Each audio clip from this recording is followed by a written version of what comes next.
Салам достор, бұл видеода сіздерге англис тілін өркүндөтүүгө, өнүктүрүүгө 5 жөнөкөй метод же жөнөкөй кеңеш айтып берем.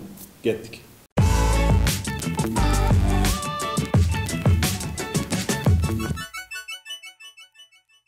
Элестетели, сиз бираз билип калдыңыз дейли, жөнөкөй нерселерди билип калдыңыз, бирок өспөй атасыз. Эмне кылышыңыз керек? Демек, биринчиси жөнөкөй эле китеп окушуңуз керек.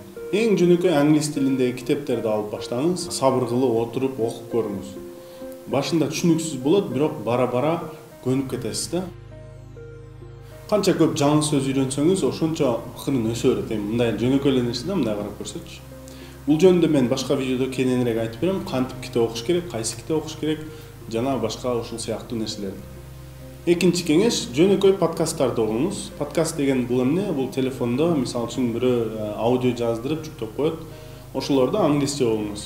Башында жаш балдардын бир стористерин уксаңыз болот. Сторис деген бул жөнөкөй кичинекей аңгемелер. Бул бирок жаш балдар үчүн жазылган. Бирок сизге бул аябай пайдалуу болушу мүмкүн. Себеби сөздөрү дагы жөнөкөй, көп татаал эмес.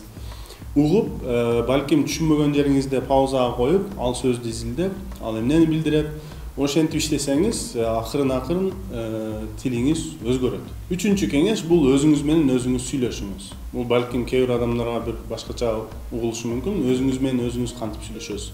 Демек, жөнөкөй бир нерсени айтып көрөсүз. Мисалы үчүн менин колумда саат турат. Бул эмне деп сурашы мүмкүн да өзүмдөн. Бул эмне? Бул саат. Жакшы саат экен. Бул саат кандай түстө? Бул саат кара түстө. Бул саатты кайерден алдың? Бул саатты мен базардан сатып алдым. Ушундай нерселерди англисче айтканга аракет кылышыңыз керек да. Бул эң пайдалуу нерселердин бири. Өзүңүз менен өзүңүз каалаган темада сүйлөшсөңүз болот. Кайра эле ушул нерсени англисче жөнөкөй тил менен айтсам, мисалы үчүн, what is this? This is a watch. This is a watch. Мисалы үчүн, a watch деген бул кол сааты. Эгер a watch деген эмне экенин билбесеңиз, анда сөздүктү ачып туруп, кол саат деп издейсиз же часы деп издесеңиз, a watch деп чыгат. Окей. A watch деген часы экен. Анда this is a watch деген бул саат. Кийинки сөз суроо бересиз өзүңүзгө. What color is this watch? Бул саат кайсы түстө? Бул кара түстө. This watch is black. Ушинтип каалаган теманы сүйлөшүп кете бересиз. Мисалы үчүн мен могул жерде отурам. What is this? This is a sofa. What color is this sofa? This sofa is blue. Жана башка ушундай нерселер. Төртүнчү кеңеш, бул англисче бираз билген адам менен сүйлөшүү. Сиздерде балким айланаңызда сөзсүз бирөө бар, таанышыңыз бар. Телефон аркылуу же жолугуп сүйлөшсөңүз болот. Кайра эле ушул темаларды, жөнөкөй темаларды сүйлөшсөңүз болот да, сурасаңыз болот. What is this? Is this your watch? Okay, where did you get this watch? Жана башка ушундай суроолор. Акыркы кеңеш бул видеолорду көрүү. Мисалы үчүн сизге сааттар жөнүндө видеолор жагат, же сизге негизи эле сааттар жагат, сааттар жөнүндө видеолорду көрүп баштайсыз да. Ал жерде негизги максат бул дароо эле түшүнүп кетиш эмес. Ал жерде негизги максат адам кантип сүйлөп атат, кандай интонация менен сүйлөп атат. Суроо берип атканда үнү кантип өзгөрүп атат, же бир нерсеге кызыгып айтып атканда үнү кантип өзгөрүп атат.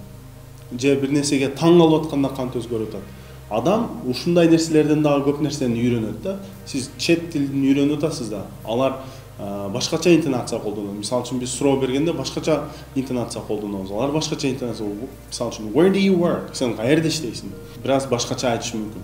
Демек ушундай нерселерди үйрөнөсүз да. Видеону көрүп аткандачы, адамдын кыймылдап атканын, анын кээ бир сөздөр, мисалы үчүн сиз билген сөздөрдү ал кантип айтып атат, ошол нерселерди үйрөнөсүз да. Демек, негизги максат видео көрүп атканда 100% аны түшүнүш эмес, бирок анын кантип айтып аткандарын байкаш да. Көп көрөрсөңүз, акырын түшүнүп байкап баштайсыз. Мисалы үчүн жаш балдар деле ата-энесин мисалы үчүн башында түшүнбөйт, эмне деп атат. Бирок бара алар акырын түшүнүп баштайт. Алар бир жерге мектепке барып же бир тамга таанып аларды түшүнүп калбайт. Алар жөн эле аларды кечке көрө берип, аларды уга берип түшүнөт. Бул видео сизге пайдалуу болду деп үмүттөнөм. Комментарий жазсаңыз болот, суроолорду жазсаңыз болот. Мен аларга жооп бергенге аракет кылам.